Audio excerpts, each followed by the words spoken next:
The president announced a new 50% tariff on. Over time, we become too dependent on the United States as our biggest customer, with more than 90% of our steel exports going south of the border. They use tariffs to take our businesses, not only steel, other businesses too. We must rely more on Canadian steel for Canadian projects. $900. Tonight, that is the sticker on a ton of U.S. steel. It was just $700 a week ago. The spike did not originate on Wall Street. President Trump's decision to increase steel and aluminum tariffs to a crippling 50% on June 4th was the catalyst for it. The closest metal lifeline in America, Canada's mills, froze practically every outbound rail car in a matter of hours. The shock was initially felt by Detroit's assembly lines. Payroll for night shifts is on hold, robots are halted, and presses are silent. Hamilton's blast furnaces blasted back to life across the border, illuminating the skyline like a wartime foundry. The following shot was fired by Mark Carney, who called. Washington's action had the dual objectives of closing the trade door and achieving a historic magnitude.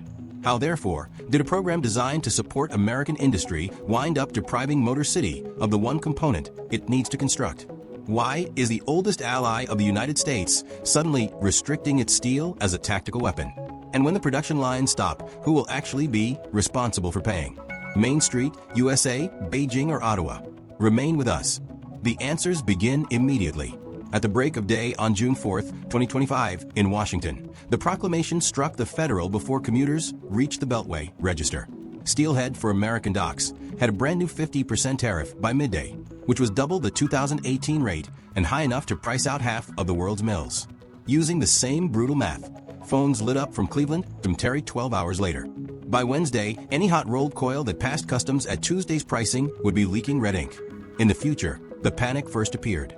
The very following trading session, on June 5th, saw Newer raise its base price to $900 per short ton, a nearly $150 increase in just 2 weeks. That is slow-motion sticker shock for automakers. 1 ton of steel is swallowed by a typical pickup. Ford alone must pay $500 million in metal bills before welding a single cab, when the search fee is multiplied by the 1.5 million F-Series produced annually. However, the larger break occurred north of the boundary. According to Catherine Cobden of the Canadian Steel Producers Association, selling south is currently unfeasible because U.S. orders have essentially disappeared. Translation: the feedstock for Detroit stamping presses vanished along with the 12 million tons that Canada typically ships annually. Without wasting any airtime, Prime Minister Mark Carney called the tariff an own goal and threatened to impose export caps on vital minerals if Washington doesn't change its mind. His threat came as Ford's River Rouge foundry idled 2 lines due to material shortages, and Hamilton's blast furnaces raced back to capacity, chasing Asian contracts. By the closing bell, Wall Street had trimmed 0.25% off the S&P after reading the headlines. A Trump session teaser was the moniker given by a dip trader.